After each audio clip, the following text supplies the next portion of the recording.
Koalisi Perubahan yang mengusung Capres-Cawapres Anies Baswedan dan Muhaimin Iskandar sudah tidak lagi solid.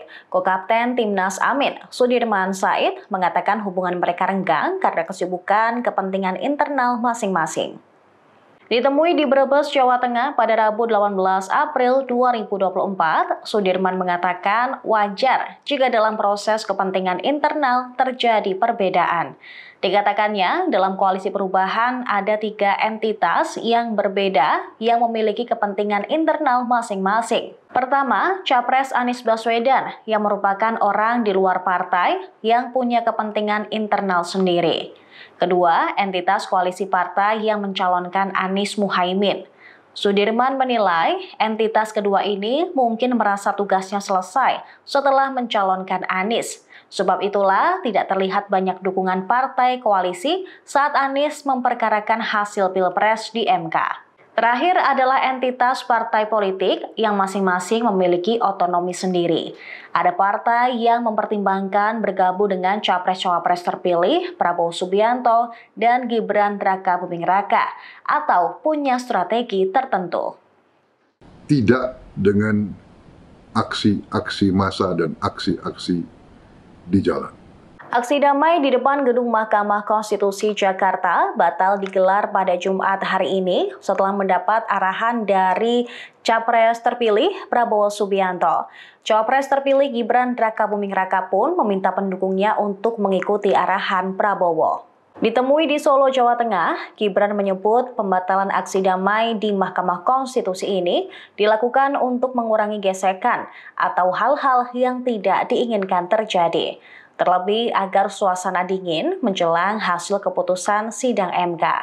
Ia menilai batalnya aksi damai ini juga membuat aktivitas warga tidak terganggu. Putra sulung Presiden Jokowi tersebut mengaku pembatalan aksi damai ini telah disosialisasikan kepada para pendukungnya dan relawan. Gibran meminta para pendukungnya menunggu hasil keputusan sidang dari Mahkamah Konstitusi. Sebelumnya, Capres pemenang Pilpres 2024, Prabowo Subianto, meminta agar para pendukungnya membatalkan aksi damai di depan Gedung MK Jakarta yang rencananya digelar pada Jumat hari ini. Prabowo mengatakan pembatalan aksi damai harus dilakukan demi menjaga kesejukan demokrasi dan persatuan. Saya menghimbau seluruh pendukung Prabowo Gibran untuk sekali lagi menahan diri, berjiwa besar, berhati yang teguh, dan memberi suatu dukungan tidak dengan aksi-aksi massa dan aksi-aksi di jalan.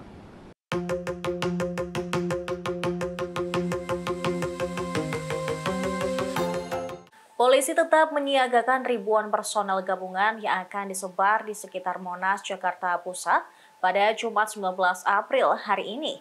Meski aksi unjuk rasa relawan Prabowo Gibran di Mahkamah Konstitusi batal dilaksanakan. Personel gabungan yang disiagakan sebanyak 2.713 orang. Kapolres Metro Jakarta Pusat, Kombes Susatyo Purnomo Condro menjelaskan, personel gabungan itu terdiri dari TNI, Polri, Satpol PP, dan Dinas Perhubungan. Sejumlah rekayasa lalu lintas disiapkan meski sifatnya situasional, seperti TL Harmoni yang mengarah ke Jalan Merdeka Barat ditutup, dialihkan ke Jalan Kesehatan. Kemudian Jalan Perwira yang mengarah Jalan Merdeka Utara ditutup dan dialihkan ke arah Istiqlal dan Lapangan Banteng. Ada pula TL Tamrin ditutup dan dialihkan ke Jalan Kebun Sirih yang mengarah ke Senen dan Jalan Abdul Muiz. Diketahui Wakil Komandan Bidang Relawan Tim Kampanye Nasional Prabowo Gibran, Immanuel Ebenhaezer, mengatakan pihaknya memang membatalkan aksi damai pada hari ini. Ketum Prabowo Mania 08 tersebut mengatakan relawan dan pendukung patuh terhadap perintah Prabowo yang meminta tidak ada aksi di depan gedung MK. Dia pun memuji kelembutan hati dari Prabowo.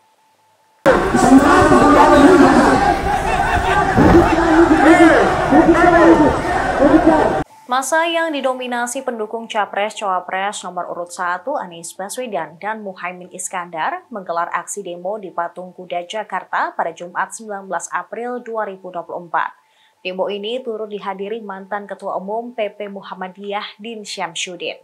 Padahal sebelumnya, pendukung paslon 02 Prabowo Gibran berencana menggelar aksi damai di depan gedung Mahkamah Konstitusi hari ini. Namun Prabowo melarangnya sehingga batal dilaksanakan. Selain Din Syamsuddin, mantan Menteri Agama Jenderal TNI Purnawirawan Fahrul Razi juga turut hadir dalam unjuk rasa. Kehadirannya tersebut sebagai bentuk dukungan kepada massa aksi yang memperjuangkan kedaulatan rakyat. Berdasarkan pantauan tribunnews.com, demo hari ini berlangsung memanas. Personil gabungan yang dikerahkan langsung mencoba menenangkan massa. Din Syamsuddin mengatakan aksi ini berkaitan dengan proses sidang sengketa hasil Pilpres 2024 di Mahkamah Konstitusi. Sebab menurut dia, Pilpres 2024 adalah puncak gunung es kecurangan dan pelanggaran terhadap konstitusi Indonesia. Dia menyerukan agar kecurangan ini dihentikan, yang diduga juga buntut cawe-cawe Presiden Jokowi. Sehingga proses sidang sengketa di MK yang putusannya bakal dibacakan pada 22 April mendatang harus dikawal. Mereka berharap para hakim tidak diintervensi oleh pihak manapun dalam proses membuat keputusan.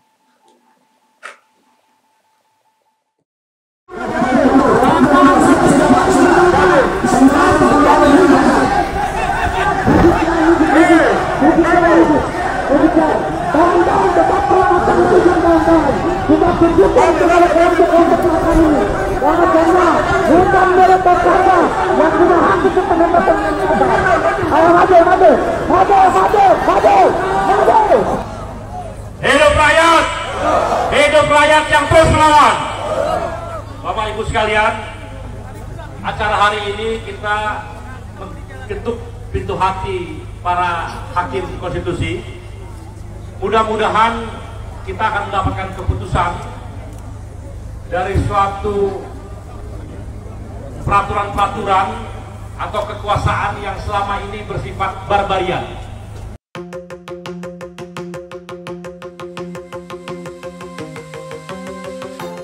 Wali Kota Solo Gibran Raka Buming Raka menyindir balik Sekjen PDIP Hasto Kristianto usai dituding beberapa kali membohongi partai. Gibran menyebut Hasto meresahkan. Ia juga menyoroti soal syarat yang diajukan PDIP terkait rencana pertemuan Presiden Jokowi dan Ketua Umum PDIP Megawati Soekarno Putri. Menurut Gibran, rencana pertemuan tersebut perlu disambut dengan tanggapan positif. Tidak ada salahnya dua tokoh bertemu untuk bersilaturahmi. Dia pun menyatakan diri selalu berpikir positif, berbeda dengan Hasto yang selalu menanggapi negatif pertanyaan dari awak media.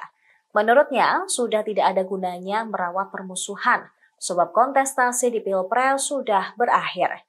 Jika kabar seperti ini ditanyakan ke Hasto, menurut Gibran akan selalu mendapat tanggapan negatif. Gibran masih berpikir positif jika Megawati belum bisa ditemui Jokowi karena yang bersangkutan sedang sibuk. Wali Kota Solo ini pun berharap ada penjadwalan ulang pertemuan dengan tokoh PDIP.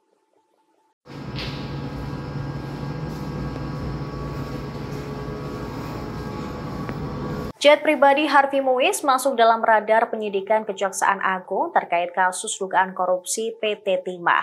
Jet pribadi tersebut merupakan hadiah dari Harvey Muiz untuk Sandra Dewi dan anak mereka. Direktur Penyidikan pada Jaksa Agung Muda Bidang Tindak Pidana Khusus Kejaksaan Agung menerangkan sejauh ini tim penyidik sedang menelaah kepemilikan secara sah jet tersebut. Penelusuran soal jet pribadi ini dilakukan mengingat Harvey Muiz juga dijerat tindak pidana pencucian uang atau TPPU. Begitu Kejaksaan Agung memperoleh data yang menerangkan bahwa jet pribadi tersebut benar milik Harvey Muiz, maka akan disita sebagai bentuk pertanggungjawaban TPPU. Kejagung kembali melakukan penyitaan terhadap 2 mobil milik Harvey Muiz. Adapun 2 mobil tersebut adalah Toyota Velfire dan Lexus berwarna putih. Kini kedua mobil Harvey telah berada di parkiran basement gedung utama Kejagung. Harvey sendiri dalam perkara ini diduga berperan sebagai perpanjangan tangan PT Revint Bangkatin atau RBT yang mengkoordinir sejumlah perusahaan untuk penambangan liar. Perusahaan tersebut ialah PT SIP, CV VIP, PT SBS, dan PT TIN. Penambangan liar itu dilakukan dengan kedok kegiatan sewa menyewa peralatan dan prosesing peleburan timah. Namun sebelum itu dilakukan, Harvey terlebih dulu berkoordinasi dengan petinggi perusahaan negara, PT Timah, sebagai pemilik izin usaha pertambangan atau IUP. Petinggi yang dimaksud ialah M. Riza Pahlevi Tabrani, selaku mantan Direktur Utama PT Timah yang sebelumnya sudah ditetapkan tersangka.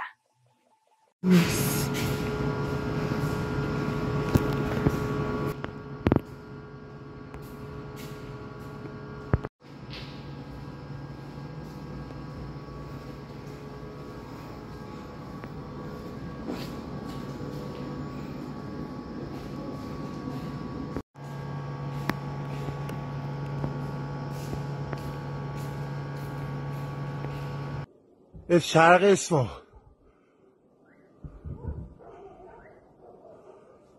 Israel menyerang Iran bertepatan pada hari ulang tahun pemimpin tertinggi Iran, Ayatollah Ali Khamenei, pada Jumat 19 April 2024. Para pejabat Iran mengklaim serangan Israel pagi tadi tidak ada yang berhasil. Serangan Israel pada Jumat pagi ini sebagai balasan dari serangan Iran sebelumnya pada akhir pekan lalu. Tepat pada 19 April 2024, Ayatollah Ali Khamenei berulang tahun yang ke-85. Para pejabat mengatakan pertahanan udara Iran berhasil mencegat serangan udara IDF. Sistem pertahanan udara Iran diaktifkan di beberapa wilayah sebagai tindakan pencegahan terhadap potensi ancaman udara. IRNA melaporkan sejauh ini tidak ada serangan atau ledakan skala besar yang disebabkan oleh Israel di wilayah Iran. Pemeriksaan intensif di Isfahan, sebuah provinsi penting yang memiliki fasilitas nuklir yang signifikan, menunjukkan semua instalasi militer dan keamanan yang sensitif tetap aman dan tidak ada laporan insiden. 3 drone berhasil ditembak jatuh oleh pertahanan udara Iran. IRNA mengatakan belum ada aktivasi sistem pertahanan rudal hingga saat ini.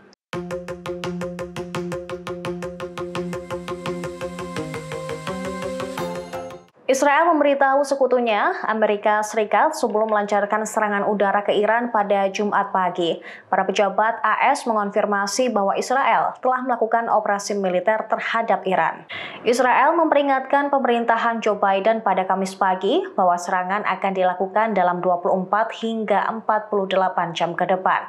Mengutip The Guardian, Israel meyakinkan rekan-rekan mereka di AS bahwa fasilitas nuklir Iran tidak akan menjadi sasaran. Pejabat Iran mengklaim tidak ada serangan rudal yang dilakukan terhadap Iran. Sistem pertahanan udara di beberapa kota di Iran pun diaktifkan setelah stasiun penyiaran resmi negara tersebut mengatakan ledakan terdengar di dekat kota Isfahan. Isfahan adalah wilayah bagi situs-situs yang terkait dengan program nuklir Iran, termasuk situs pengayaan bawah tanah Natanz. Media pemerintah Iran hanya mengonfirmasi bahwa pertahanan udara menembaki drone di provinsi Isfahan dan menjatuhkannya. Ada juga laporan Iran mengenai pertahanan udara yang bekerja di sekitar Tabriz. For these reasons, the United States voted no on this Security Council resolution. Amerika Serikat secara efektif menghentikan pengakuan PBB terhadap negara Palestina pada Kamis 18 April 2024. AS telah memveto permintaan Palestina kepada Dewan Keamanan PBB agar menjadi anggota penuh PBB sehingga menghalangi pengakuan Badan Dunia tersebut atas negara Palestina. Dewan memveto rancangan resolusi yang merekomendasikan kepada Majelis Umum PBB agar negara Palestina diterima menjadi anggota PBB. Pemungutan suara di Dewan Keamanan yang beranggotakan 15 orang tersebut menghasilkan 12 suara mendukung.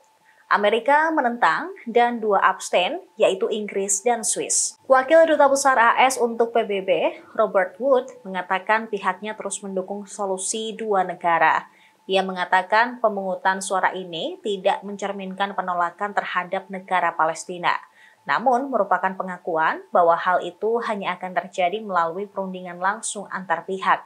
Sebelum pemungutan suara, para diplomat mengatakan misi AS telah berusaha meyakinkan 1 atau 2 anggota dewan lainnya untuk abstain untuk mengurangi keterasingan Washington dalam masalah ini.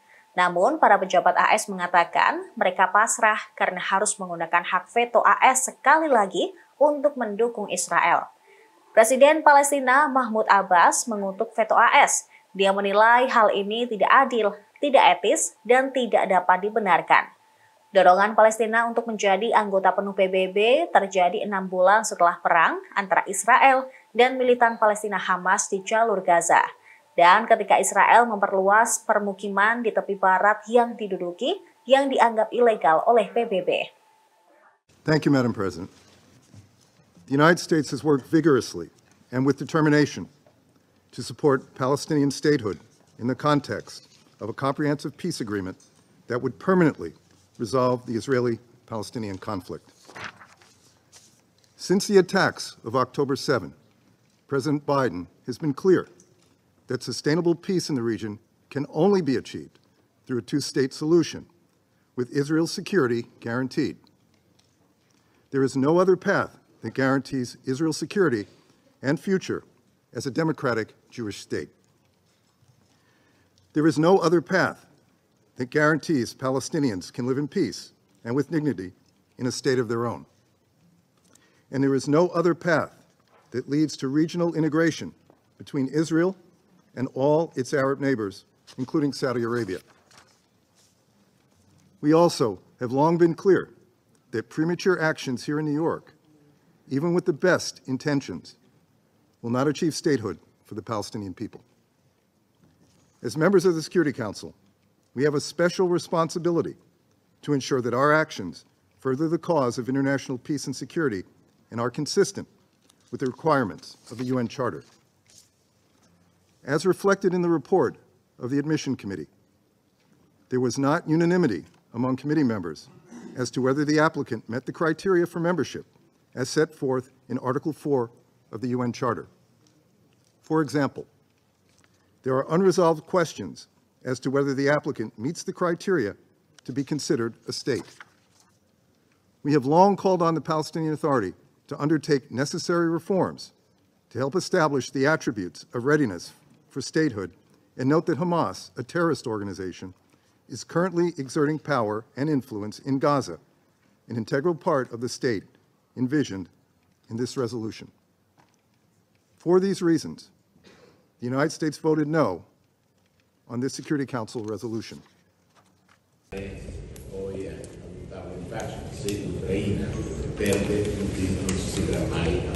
Para Menteri Luar Negeri G7 bertemu untuk membahas tanggapan mereka terhadap serangan Israel ke Iran pada Kamis malam. Mereka sedang mendiskusikan dan mencari jalan untuk mengurangi ketegangan antara Israel dan Iran serta kawasan Timur Tengah. Hal tersebut diungkapkan Menteri Pekerjaan dan Pensiun Inggris, Mel Stride, pada Jumat 19 April 2024. Dikatakan G7 menerima bahwa Israel mempunyai hak mutlak untuk membela diri. Diakuinya, Inggris dan para sekutu bekerja sama dengan Israel untuk mencegah serangan Iran ke Tel Aviv akhir pekan lalu. Namun, menurut G7 saat ini, deeskalasi adalah hal terpenting. Para Menteri Luar Negeri G7 saat ini sedang fokus pada hal tersebut. Menteri Luar Negeri Italia, Antonio Tajani, pada hari Jumat juga menyerukan deeskalasi mutlak. G7 yang mencakup Inggris, Amerika Serikat, Perancis, Jerman, Jepang, dan Kanada menginginkan deeskalasi mutlak di Timur Tengah. Para Menteri G7 termasuk Menteri Luar Negeri AS, Antony Blinken, telah berada di Capri, Italia sejak Rabu dan akan menyelesaikan pada jam makan siang hari Jumat ini. Sesi hari Jumat difokuskan pada meningkatnya ketegangan di Indo-Pasifik. Namun Tajani menegaskan situasi Iran juga akan dibahas oleh G7.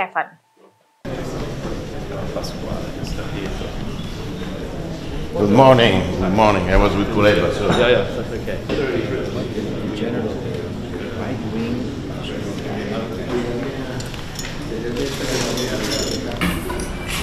think we need to change our agenda this morning. First of all, it's important to improve the situation in the Middle East for time after this. Download Tribun X sekarang, menghadirkan lokal menjadi Indonesia.